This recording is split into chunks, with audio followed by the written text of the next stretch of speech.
अस्सलाम वालेकुम, ये है introduction to psychology part 2 dear knowledge की तरफ से। अच्छा, अब तक हमने स्टार्ट किया है चैप्टर 3 और चैप्टर 3 है लर्निंग के बारे में, जिसमें हमने काफ़ी सारे टॉपिक्स, काफ़ी सारे लेसन्स हमने कवर कर लिए हैं।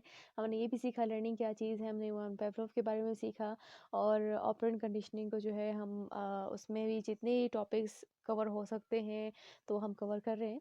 तो पिछली जितनी भी लिंक्स वीडियोस थे उस सब का मैंने अलग से एक प्लेलिस्ट बना लिया है। आप प्लेलिस्ट सेक्शन में जाके चैप्टर ऑफ लर्निंग जो है उसको आप क्लिक करेंगे तो आपको इंग्लिश में और दोनों लैंग्वेजेस में जो है आपको प्लेलिस्ट मिल जाएंगे। अलग अलग प्रॉपर सीक्वेंस वाइज मैंने आपकी आसानी के लिए जो है प्लेलिस्ट बनाए हुए हैं। Go ahead, click on those playlist.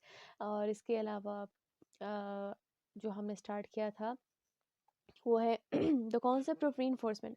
Concept of reinforcement में भी हमने काफ़ी सारे टॉपिक्स कवर कर लिए थे। हमारा जो पिछले जितने भी लेक्चर्स हमारे थे कॉन्सेप्ट ऑफ रीइंफोर्समेंट से रिलेटेड, उसमें प्राइमरी और सेकेंडरी रीइंफोर्समेंट के बारे में हमने सीखा कि प्राइमरी रीइंफोर्समेंट क्या होता है, सेकेंडरी रीइंफोर्समेंट क्या होता है। प्राइमरी यानी कि बिल्कुल जो आपकी बेसिक नीड्स होते हैं, और सेकेंडरी जो आप बेसिक नीड्स को बेसिक नीड्स जिन चीज़ों के ज़रिए मिल रही होती है। खैर ये काफ़ी डिटेल्ड लेक्चर है, इसके ऊपर काफ़ी डिटेल लेक्चर मैंने अपलोड भी किया था। तो primary reinforcement and secondary reinforcement के बाद फिर हमने सीखा पॉजिटिव एंड नेगेटिव रीइंफोर्समेंट कि पॉजिटिव रीइंफोर्समेंट क्या होता है, नेगेटिव रीइंफोर्समेंट क्या होता है। उसमें हमने ये भी सीखा कि नेगेटिव रीइंफोर्समेंट और पनिशमेंट में क्या फ़र्क है, क्योंकि अक्सर हम नेगेटिव रीइंफोर्समेंट को बहुत बुरी चीज़ के साथ लिंक कर लेते हैं। तो इसमें नेगेटिव रीइंफोर्समेंट जो है वो पनिशमेंट नहीं है। खैर इसके ऊपर भी एक डिटेल वीडियो जो है मौजूद है मेरे चैनल पे। काफ़ी डिटेल लेक्चर था ये हमारा। अगर आपने ये लेक्चर जो है वो मिस किए हैं तो मैंने डिस्क्रिप्शन सेक्शन में सारे लिंक्स प्रोवाइड कर लिए हैं। आप उन लिंक पे क्लिक करके वो वीडियो देख सकते हैं। अच्छा, ये जो हमारा अब जो नेक्स्ट सीरीज़ चल रहा है वो है शेड्यूल्स ऑफ रीइंफोर्समेंट के बारे में कि शेड्यूल्स ऑफ रीइंफोर्समेंट क्या है। सो ये है शेड्यूल्स ऑफ रीइंफोर्समेंट के बारे में। चैप्टर ऑफ लर्निंग में लेसन 2 टाइप्स ऑफ लर्निंग में ये पार्ट 2 है, जो कि है ऑपरेंट कंडीशनिंग के बारे में। ऑपरेंट कंडीशनिंग में ये है पार्ट 2 जे, और पार्ट 2 जे है fixed ratio schedule of reinforcement, जो कि आता है द शेड्यूल्स ऑफ रीइंफोर्समेंट के अंडर। शेड्यूल्स ऑफ रीइंफोर्समेंट में जो पिछला हमारा टॉपिक था, जो हमारा लेक्चर जिस टॉपिक पे था वो था पार्शियल रीइंफोर्समेंट इफेक्ट और continuous reinforcement effect. Partial reinforcement effect और कॉन्टिन्यूस रीइंफोर्समेंट अगर आपने नहीं देखा वो लेक्चर, आपने मिस किया, तो अगेन सारे लिंक्स डिस्क्रिप्शन सेक्शन में भी मौजूद हैं। आप इस चैनल के वीडियो सेक्शन में भी जा सकते हैं, और प्लेलिस्ट सेक्शन में भी आपके आसानी के लिए सारे वीडियोस कंपाइल्ड हैं। फिर भी अगर आपको कोई डिफ़िकल्टी फेस होती है, कमेंट सेक्शन में हमसे पूछ सकते हैं, and we will be happy to help you out. इसके अलावा बाकी अगर कोई व्यूअर्स आपकी हेल्प कर सकते हैं, they will also share the links with you, they will guide you as well. अच्छा, तो ये वीडियो हमारी होने जा रही है fixed ratio schedule of reinforcement के बारे में। फ़र्स्ट ऑफ़ ऑल मैं डेफ़िनेशन से ही स्टार्ट लूँगी, क्योंकि डेफ़िनेशन से ये होता है कि टॉपिक अच्छा आसानी से समझ आ जाता है। पहले आप उसकी डेफ़िनेशन पढ़ लेते हैं, आपको अच्छे से समझ अच्छा ये चीज़ है। और अगर आप नोट्स बना रहे हैं इस वक़्त, तो आपके लिए भी आसानी होगी नोट्स बनाते हुए। Start with definition, with a proper definition. Okay, definition है fixed ratio schedule of reinforcement की। Schedule of reinforcement in which the number of responses required for the reinforcement is always the same. यानी कि अगर आपको कोई reinforcement चाहिए तो उसके लिए जो रिस्पॉन्सेज़, जितने नंबर ऑफ़ रिस्पॉन्सेज़ आपने देने हैं, वो नंबर ऑफ़ रिस्पॉन्सेज़ की जो तादाद है वो सेम ही रहेगी। अगर आपको कोई बंदा कहे कि मुझे ये काम 10 दफ़ा करके दो, और वो 10 दफ़ा करके दे, तब आप उसको तब वो जो है आपको रीइंफोर्स करे, आपको इनाम दे, तो यानी कि वो 10 दफ़ा ही माँगेगा। वो कभी ये नहीं कहेगा कि ये काम मुझे 10 दफ़ा करके दो, कभी आपको वो कहेगा नहीं 20 दफ़ा करके दो, कभी आपको कहेगा नहीं 5 दफ़ा। नहीं, नंबर ऑफ़ रिस्पॉन्सेज़ सेम रहते हैं, और वो सेम नंबर ऑफ़ रिस्पॉन्सेज़ जब भी आप वो टारगेट्स कंप्लीट करते हैं कि इतने-इतने टारगेट आप अचीव करें, इतने नंबर ऑफ़ टारगेट अचीव करेंगे तो आपको रीइंफोर्समेंट मिलेगी। तो वो fixed ratio schedule of reinforcement कहलाती हैं। यहाँ पर जो एक मेन की पॉइंट नोट किया जिस डेफिनेशन में, वो था the number of responses required to receive each reinforcer will always be the same. Again वही वाली बात है कि अगर आपको कोई रीइंफोर्सर चाहिए, कोई रीइंफोर्सर रिसीव करना है, तो उसके लिए जितने नंबर ऑफ रिस्पॉन्सेज आपने देने हैं वो नंबर ऑफ रिस्पॉन्सेज सेम ही रहेंगे, यानी कि तादाद उसकी सेम रहेगी। That is called fixed ratio schedule of reinforcement, यानी कि टारगेट है कि इतने सेल्स आपने किए तो उस पर आपको इतना बोनस मिलेगा। तो वो जो इतने नंबर ऑफ सेल्स हैं, तो इतने नंबर ऑफ सेल ही रहेंगे, उससे कम करने पर आपको रीइंफोर्स नहीं किया जाता। या कोई बच्चा अगर आपके लिए कोई अच्छा काम करके दे तो आप उनको आप एक फिक्स्ड रेशियो रख देते हैं कि इतने इतने क्वेश्चन सही करके दोगे तभी आपको जो है उस पर अप्रिशिएशन मिलेगी। This is called fixed ratio schedule of reinforcement. अब लेट्स सपोज एक एग्जांपल आपसे शेयर कर देती हूँ। सामने स्क्रीन पे आपको नज़र आ रहा होगा एक ग्राफ। लेट्स सपोज एक प्रोफेसर हैं, प्रोफेसर कॉर्नर, और उन्होंने एक एक्सपेरिमेंट स्टार्ट किया, और एक्सपेरिमेंट में उन्होंने ये किया कि एक रैट है, उसको एक बॉक्स में रखा हुआ है, और वो रैट लीवर को पुश करता है। ये बटन जो है उस बॉक्स में, कोई भी बटन बना हुआ है, वो उस बटन को पुश करता है और उसको मिलता है बदले में खाना, जो कि हम शुरू से पढ़ते आ रहे हैं। पी एफ स्किनर के एक्सपेरिमेंट में भी हमने पढ़ा था, जहाँ पर भी हमें रैट मिला हमने वो लीवर खाना वो सारा हमने पढ़ा। यहाँ पर अब थोड़ा सा डिफरेंस क्या है कि डिफरेंस ये है कि प्रोफेसर कॉर्नर कहती है कि ये रैट जब इस लीवर को या इस बटन को 20 दफ़ा पुश करेगी, या ये जो रैट है इस बटन को 20 दफ़ा दबाएगा, तब वो उसको मिलेगा खाना।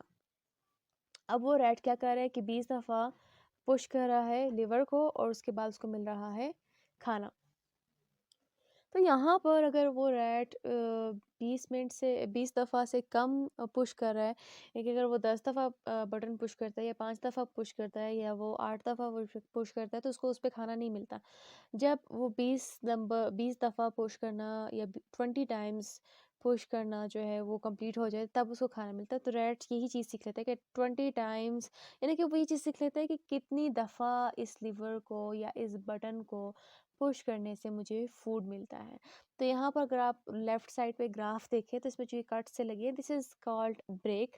ये यानी कि ये एक ब्रेक है, और ये जो बीच में ये जो लाइन गई है कर्व, ये उसका जो पुश करने का टाइम वो बता रहे हैं। तो यानी कि आपको बता रहे हैं कि कितनी दफ़ा जो है वो रैट ने रेस्ट किया, ब्रेक लिया, फूड खाया, उसके बाद दोबारा उसने पुश करना स्टार्ट किया, फिर उसने रेस्ट किया, फिर फूड खाया, फिर उसने दोबारा जो है पुश करना स्टार्ट किया। तो अगर इस तरह टाइप के रीइंफोर्सर, यानी कि फिक्स्ड रेशियो रीइंफोर्सर के ऊपर अगर ग्राफ बनाया जाए, तो आपके लेफ्ट साइड पे जो ग्राफ नज़र आ रहा है वो इस तरह टाइप का ग्राफ होगा, यानी कि आपको उसमें रेस्ट ब्रेक नज़र आ रहे होंगे। और दूसरा की पॉइंट जो हमने यहाँ पर नोटिस किया वो था fixed schedules are predictable and that allows rest break. Fixed ratio schedule of reinforcement जो है वो प्रेडिक्टेबल होते हैं, और उसमें रेस्ट ब्रेक भी होता है। प्रेडिक्टेबल इसलिए होते हैं क्योंकि आपको पता होता है कि कितनी दफ़ा कितने टारगेट्स या कितने टाइम रिस्पॉन्स देने से मुझे रीइंफोर्समेंट मिल सकती है। That is why it is called predictable. ये नहीं होता कि आप लगे रहो, आपको पता नहीं है कि आपको कभी ना मिलेगा, तो वो फिक्स्ड रेशियो नहीं है। फिक्स्ड रेशियो में ये है कि आपको पता है कि मुझे इतने टारगेट्स मीट करने हैं, मुझे इतनी दफ़ा ये काम करना है, या उस रैट को पता था कि मुझे 20 दफ़ा लिवर पुश करना है, अगर उसको काउंटिंग नहीं भी आती, लेकिन उसको आदत हो गई है, उसकी एक कंडीशनिंग हो गई है कि 20 टाइम्स तक जब वो पुश कर लेता था उस बटन को, वो खुद ही रुक जाता था and he would wait for the food. तो इसमें क्या है, क्योंकि वो प्रेडिक्टेबल, इसको पता है कि इतनी दफ़ा मैंने कर लिया तो मेरा ये काम मुझे मिल गया है। That is why it is called it is said that is predictable. It allows rest break, क्योंकि आपको उसके बाद रीइंफोर्समेंट मिल जाती है, आप उस रीइंफोर्समेंट को एंजॉय कर लेते हैं। इसके अलावा भी काफ़ी सारे एग्जांपल्स शेयर हो सकते हैं डेली लाइफ में, इंसानों पे भी ये ट्रिक्स अप्लाई होते हैं। आप देख लें सेल्स टारगेट का, जिस तरह मैं बार बार आपको वीडियो में बता रही थी कि इतने नंबर ऑफ़ सेल्स जब होते हैं, या आपको कोई कंपनी में कोई बॉस आपको कहे कि आप इतने सेल्स कर लें, इतने आइटम्स हमारे बेच लें, आप इतने कस्टमर्स पे इतनी इतनी चीज़ें हमारी बेच लें, तो हम आपको इतना बोनस दे देंगे, आपके मतलब वो एक रीइंफोर्समेंट आपको मिल जाएगा। तो वो जो एम्प्लॉयर होता है उसको पता है कि इतने सेल करने पर मुझे इतना कमीशन मिलता है, या इतने सेल्स करने पर मुझे इतना बोनस मिलता है, तो वो उसी के अकॉर्डिंग काम करता रहेगा, और जो ग्राफ मैंने आपके साथ शेयर किया था उसी तरह का ग्राफ बनेगा। इसके अलावा कुछ कंपनीज़ भी जो है वो इस चीज़ को यूज़ करती हैं अपनी कंपनी में थोड़ा-सा यानी कि एक अपने कस्टमर्स बनाने के लिए। मिसाल के तौर पर एक सैंडविच शॉप है और वो आपको एक पंच कार्ड देती है। जब भी आप उनसे सैंडविच खरीदते हैं तो आपके कार्ड पे एक पंच जो है वो मिल जाता है। अब उस शॉप का जो है वो ये एक उसूल है कि अगर आप जब भी सैंडविच लेंगे आपके कार्ड पे मिलेगा पंच। जब भी सैंडविच लेंगे आपके कार्ड पे लगेगा पंच। तो अगर आपके कार्ट पे 10 पंचेज़ लग जाते हैं, तो आपको 1 सैंडविच फ्री मिलेगा। तो बेशक आप 5 सैंडविच ले लें, आप 8 सैंडविच ले लें, लेकिन जब तक 10 पंचेज़ नहीं लगेंगे आपके कार्ट पे, तो आपको फ्री सैंडविच नहीं मिलेगा। तो वो उन लोगों ने एक फ़िक्स्ड रेशो अपनी अरेंज की हुई है कि फ़िक्स्ड रेशो है, वो फ़िक्स्ड रेशो कंप्लीट होगी, तो आपको रीइंफोर्समेंट मिलेगा। That is why it is called fixed ratio schedule of reinforcement. इसके अलावा अगर आपके ज़हन में कोई एग्ज़ाम्पल आ रही है या आपने डेली लाइफ़ में कोई इस तरह की एग्ज़ाम्पल देखी है, अपनी फैमिली में देखी है या बाहर कहीं देखी है, तो आप हमारे साथ कमेंट सेक्शन में ज़रूर शेयर कर सकते हैं। तो ये थी आज की वीडियो। अगर आपका कॉन्सेप्ट क्लियर हुआ है, you can like the video. इसके अलावा अगर आपको कोई भी पॉइंट ऐसा था जो समझ नहीं आया, तो आप हमसे कमेंट सेक्शन में पूछ सकते हैं and we will be happy to help you out. इसके अलावा अगर आप इस चैनल पर नए हैं, चैनल को सब्सक्राइब करें, बेल आइकन पर क्लिक करें, ताकि जब भी कोई वीडियो अपलोड होगी आपको एकदम से नोटिफिकेशन मिल जाया करेगी। आप हमारे चैनल के लिंक्स को, वीडियो के लिंक्स को अपनी फैमिली मेम्बर्स और फ्रेंड्स के साथ शेयर कर सकते हैं, बिकॉज शेयरिंग इज़ केयरिंग। और तब तक के लिए अल्लाह हाफ़िज़।